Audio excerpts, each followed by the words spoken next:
What's up, everyone? This is Coach Ben, and we're going to have a shorter episode of Drawing the Line this week. There's just Fight to Win 169, which is going to be available on major betting sites. And then we also have a couple other events that I want to talk about and a preview of who's number one that I want to get to. But first, we got to talk about the sponsors, brought to you by Fight to Win.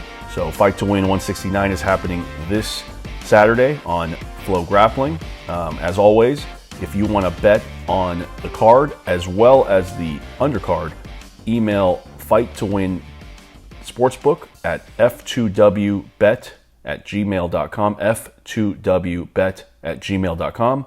It is the only sportsbook where you can bet on the prelim matches for mostly all of the grappling events out there. Like, for example, this weekend you can bet on the Emerald City Invitational, which is not available on any other betting site except Fight to Win Sportsbook. Also, you can bet on, this week it's just going to be 2 fights for Fight to Win that you can bet on under BetDSI or BetOnline. Those are the bigger offshore sites that have generously offered to have our grappling lines up. And, it helps the sport, so definitely make an account on those sites as well. You can use the code JJM for BetDSI or use any of the links below. And, it just helps us out as well as help out the sport grow. The more people that get in as a spectator, the more money will come into the sport, the more the athletes can be paid, the more attention the sport gets. And I really do think that Jiu-Jitsu is just the next spectator sport waiting to happen. It can be as big as UFC if things go well. So anyway, let's get into the show.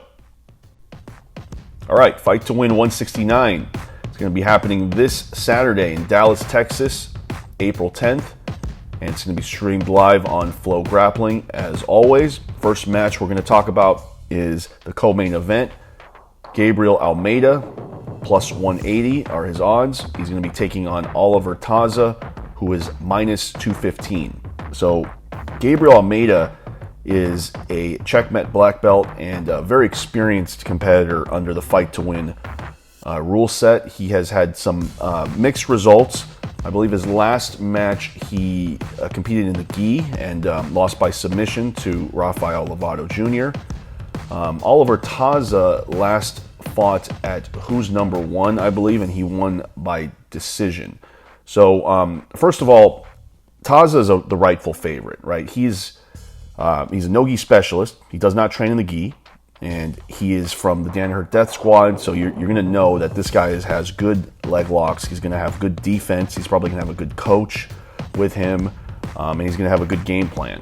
So, right away, you got to think that Taza is the favorite here, just based on, those things. The problem with betting Taza that I see is that Gabriel Almeida is much bigger. He's the bigger competitor, and also Gabriel is like one of these guys who sometimes he shows up and he does really well, and then he beats somebody that he was an underdog to. And then there's times where he even comes in as a favorite and doesn't perform as expected. So I don't think you can take Gabriel here, just because he really has no advantages in this match other than weight. And if you're going to count on weight being the advantage, it has to be very significant. And in this case, it's not as significant as I think. It's not like 60 pounds or something. It's probably more in the range of like 20 pounds, 30 pounds. Looking at the props, Almeida by submission is plus 300. I don't see that happening. Almeida by decision is plus 200. You might as well just take him straight up at plus 180. And then Taza by submission is minus 140. Definitely wouldn't take that because he could very well win by decision too. So I think the only bet, if you were going to make a bet here, is Taza straight up. But I'm going to pass on this one personally. I just don't think that there is enough value on Taza for me to bet it. I do think that the line is set right where it should be. Maybe Taza could be a slightly bigger favorite, but you're taking a risk here. He's a minus 215, so you're committing 2-1 here. I think if you wanted to force a bet, if you really wanted to have action, take Taza straight up. But I'm going to pass on this one. All right, main event is between Josh Cisneros. He's the underdog at plus 120, taking on Kennedy Maciel. He's the favorite at minus 150. This is also a no-gi match, and Kennedy is, I think, the rightful favorite here. He's the ADCC silver medalist. His dad is Cobrinha, obviously the Brazilian Jiu-Jitsu legend, ADCC champion. And, this is one of these matches where I actually think there's some value on Josh. There's several reasons for this. The first reason is that Kennedy is probably overvalued just because of his name value. He's Cobrinha's son. He's the ADCC silver medalist. People know who he is. He has a lot of hype, and I think the odds are based on kind of name value. It's set correctly, but I think that Josh Cisneros is very live to win, and I think this fight should probably be a 50-50. But people just don't know about Josh. Josh comes from a smaller team, a smaller school out here in California. He started training a little later than Kennedy. Kennedy has been training since he was a child, whereas Josh started training, I think, when he was 12, had some wrestling experience, and then transitioned to Jiu-Jitsu full-time as a teenager. Both of these guys have rock-solid defense, so I don't think any submissions are happening here. I think this is going to decision, and I am going to be betting Cisneros straight up, 1 unit, and I'm going to be betting his decision line, half a unit, plus 135. So the two lines are pretty similar. His money line is just a little bit lower than his decision line, but I see the decision here. I think Josh could win a decision. I think this match should be closer to a 50-50, but because of Kennedy's name, he is overvalued just based on that, and his experience. But I think Josh is underestimated here in the betting lines. There's also some rumors that Kennedy is coming back from injury, and also just that. Really, there's nothing else. Josh really, I think is underestimated. I really do think that people don't realize how good he is, and I can't really say who, but certain people within the jiu-jitsu community believe that he's going to win this match pretty dominantly and by decision. So take that information how you will, but that's all I got for the main event here. And now we can go to what Jim always calls Ben's bets. And I already told you my bets, and they're going to be 2. So there's going to be 2 bets. It's going to be 1 straight pick, money line, and then there's going to be a prop bet. So Josh Cisneros, I'm going to be betting 1 unit. So if your unit size is $100, then you would be betting $100. And I'm going to be betting half a unit on Cisneros by decision. So if your unit size is $100, then you will be betting $50 on Cisneros by decision. And both of these prop lines can be found on the Fight to Win Sportsbook, as well as BetDSI and BetOnline. And when I say a unit, right, what I'm really saying is 1% of your bankroll. So if you have $1,000 that you've allocated, $1,000 that you've allocated to betting, then your unit size would be $10, right? Because, that's 1%. That's 1% of 1,000. If your unit size was $100 per unit, then your bankroll size would be $10,000, right? So that's just a way to keep track of things. And a 1 unit bet is usually just a standard bet. It's just a standard bet. It's a bet that you have I would say, moderate confidence in. Once you start going past a unit, you're basically upping your confidence. And I personally stop at about 5 units.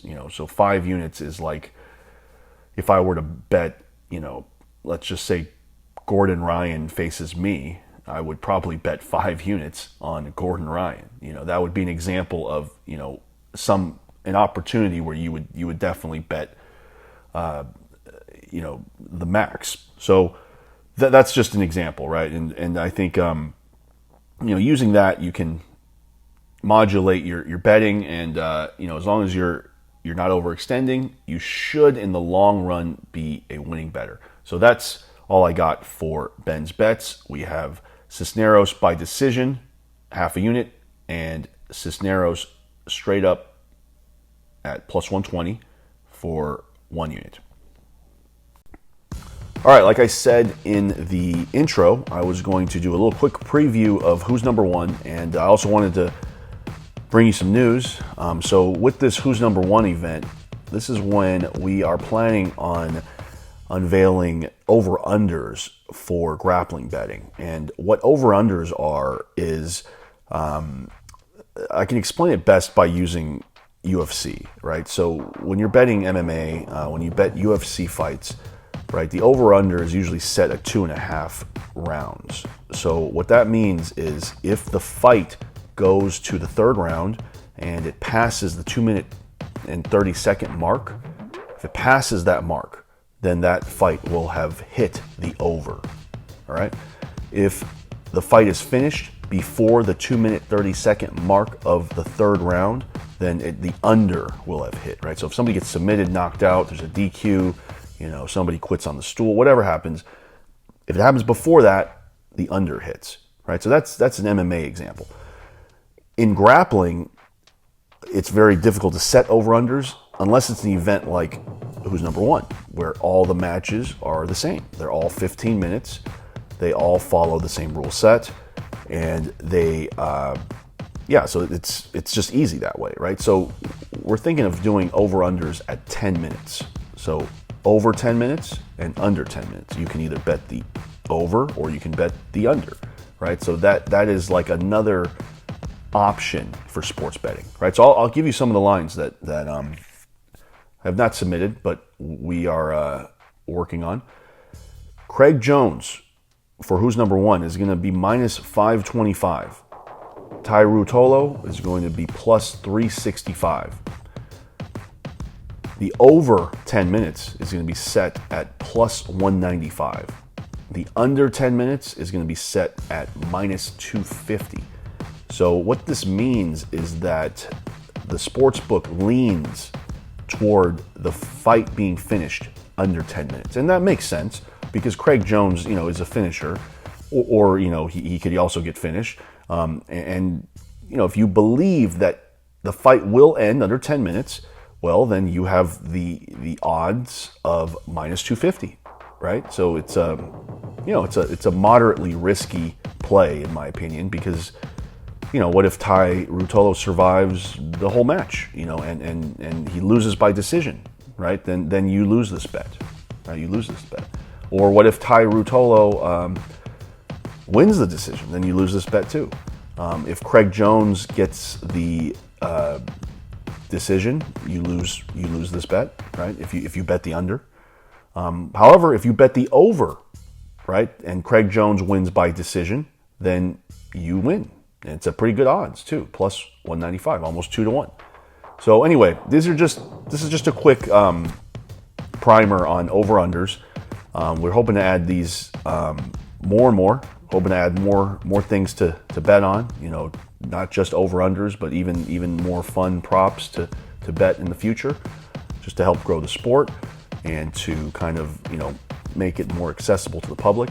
While we're here, I'll give you some more odds. And again, these won't be on any betting sites for maybe even a week, but they're pretty set. These odds are pretty set. Rafael Lovato Jr. minus 215, Gilbert Burns plus 180, Nicky Ryan minus 500, PJ Barch plus 350, Jessica Khan minus 175, Grace Gundrum plus 130. Ethan Krellinston, minus 205.